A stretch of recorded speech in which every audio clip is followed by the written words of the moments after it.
Good afternoon, Zvi Eckstein. Yeah. Thank you for having accepted this interview with lecturer Maristella. We are pleased to be able to ask you a few questions regarding your book, Une poignée d'élus, recently published by Édition Albin-Michel. So my first question, how did you start working with Maristella Botticini and how did you meet her?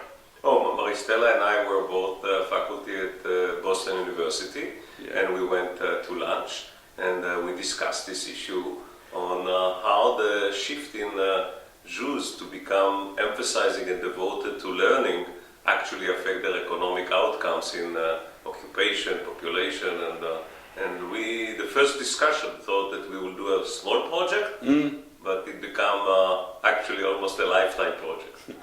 How much time did you spend to write this book? Well, in times we started in late 1999, and we worked on a few papers. In economics we first write papers, but it's not full time. I mean, we work on other projects at the same time because we used a lot of collecting data. So the book is really a macro picture of a lot of evidence that were done by historians. Yeah. So the time for collecting the evidence, we used the research assistant. So, why did Maristella Botticini and you write this book? Well, we think it is really an exciting topic. It's because the issue is really about the heart of this new trend in economics, where we think how religious practices and social norms really affect economic outcome in a huge impact. More than I think economists emphasize and learn in the past. And in addition, I'm as a Jewish person, I was really fascinated that we have a different view on the questions about occupation in particular. That was really the key point of why we did it. The migration of Jews in Europe was developed in small urban communities where they specialized in making loans. Did you see a relation of cause and effect? Yes, we think that what the cause for the Jews become small in different locations is that the Jews who actually had at that time, I mean in the 8th, 9th, 10th and so forth centuries, they had literacy, they could write letters.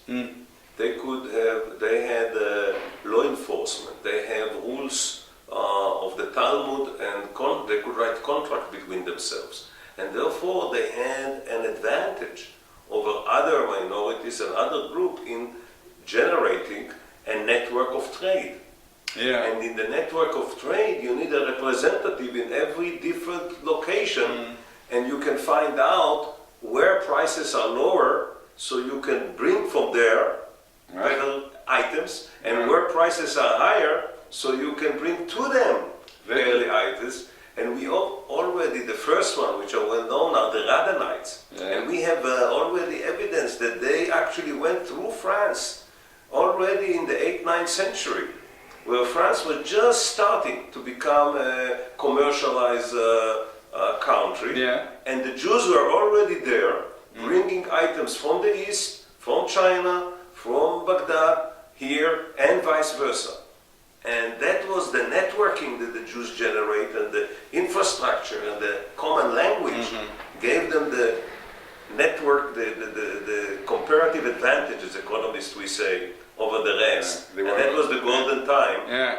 Do you intend to propose a second part of this history, a second book, starting from the 15th century?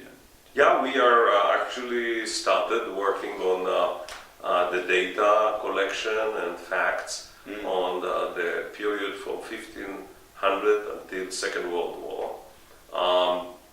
The second book is a lot to do with the economic infrastructure and how well the Jews took care of the infants from the first day that it was born in a unique breastfeeding practices relative to grandparents.